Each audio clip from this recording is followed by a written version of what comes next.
আসসালামু আলাইকুম ভিউয়ার্স। আশা করি সবাই ভালো আছেন। আজকে আমার রেসিপিতে থাকছে কচুরলতি এবং রুই মাছ। তো এখানে আমি রুই মাছের পেটের কাছে যে মাছের অংশটা থাকে সে অংশের ৫ পিস নিয়েছি এবং নিয়েছি কচুরলতি। এখানে আমি মাছগুলাকে খুব ভালোভাবে লবণ হলুদ দিয়ে মেখে নিয়েছি।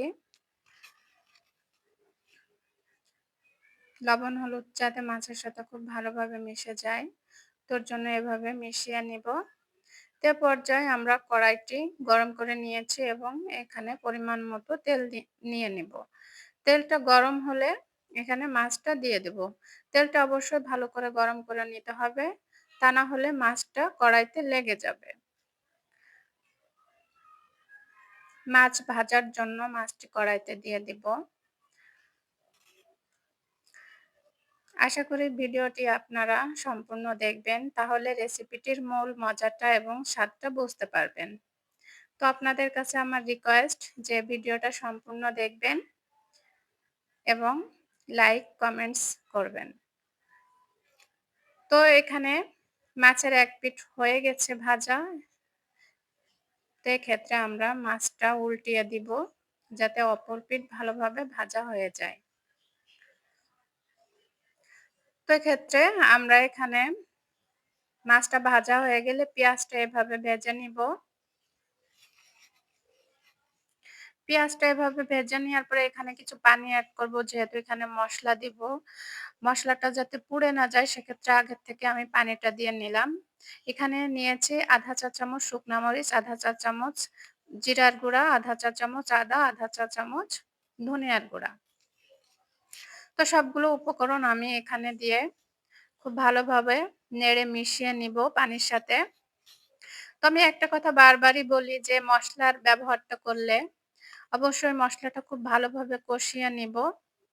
ভালোভাবে কষানো না হলে তরকারির স্বাদটা ভালো আসে না। তো খুব ভালোভাবে এখানে আমরা নেড়েচেড়ে মিশিয়ে নিব এবং মসলাটা কিছুক্ষণের জন্য আমি ঢেকে দিব, যাতে খুব ভালোভাবে মসলাটা কষানো হয়। তো এক্ষেত্রে দেখা যাচ্ছে যে তেলটা উপরে ভেসে আসছে, বোঝাই যাচ্ছে যে মসলাটা খুব ভালোভাবে কষিয়ে নেওয়া হয়েছে। এখানে আবার আমরা নেড়ে চেড়ে নিব। তো আমার নেওয়া এখানে কচুরলতি এবং এখানে আমি এড করে দিয়েছি একটা কাঁচামরিচ, স্বাদ মতো লবণ এবং পরিমাণ মতো হলুদ। তো এখানে আমি এড করে দিব। কচুরলতিটা খুব ভালোভাবে মসলার সাথে এভাবে মিশিয়ে নিব। খুব ভালোভাবে যাতে মসলা কচুরলতিগুলা একে অপরের সাথে মিশে যায়, এভাবে নেড়েচেড়ে কিছুক্ষণ কষিয়ে নিব কচুরলতিটা মসলার সাথে।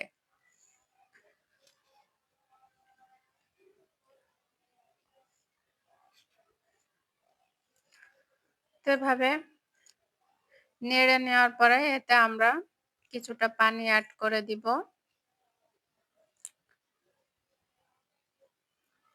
খুব ভালো করে এটা আমরা কষিয়ে নিব পুনরায়।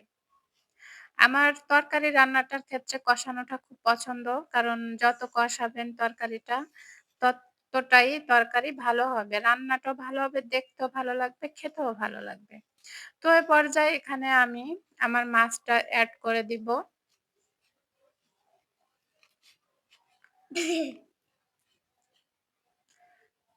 মাছটা এড করে দেওয়ার পরে এতে আমি পরিমাণ মতো পানি দিয়ে দিব।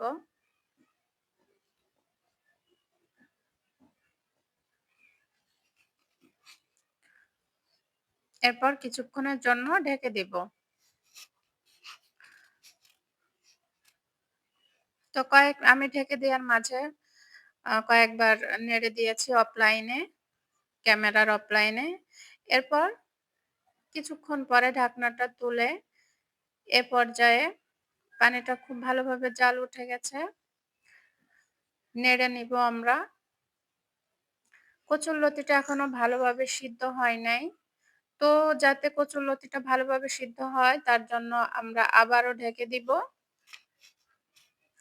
চুলার আঁচটা এ পর্যায়ে মিডিয়াম টু লো তে রাখবো, যাতে কচুরলতিটা খুব ভালোভাবে সিদ্ধ হয়ে যায়। তো দেখতেই পাচ্ছেন যে কচুরলতিটা সিদ্ধ হয়ে গেছে এবং মসলার কালারটা, মসলার পরিমাণটা খুব ভালোভাবেই এসেছে। মাছটা, কচুরলতিটা খুব ভালোভাবে অ্যাডজাস্ট হয়ে গেছে। তো আমার তরকারিটা প্রায় রান্না শেষের দিকে। খুব ভালোভাবে সিদ্ধ হয়ে গেছে দেখতেই পারছেন। তো এ পর্যায়ে আমার রেসিপিটা হয়ে গেছে। তো আমি এখন এটা একটা আ বাটিতে সার্ভ করে নিব। তো আমার ভিডিওটা যদি আপনাদের ভালো লেগে থাকে তাহলে অবশ্যই আমার চ্যানেলটি সাবস্ক্রাইব করবেন, লাইক করতে ভুলবেন না।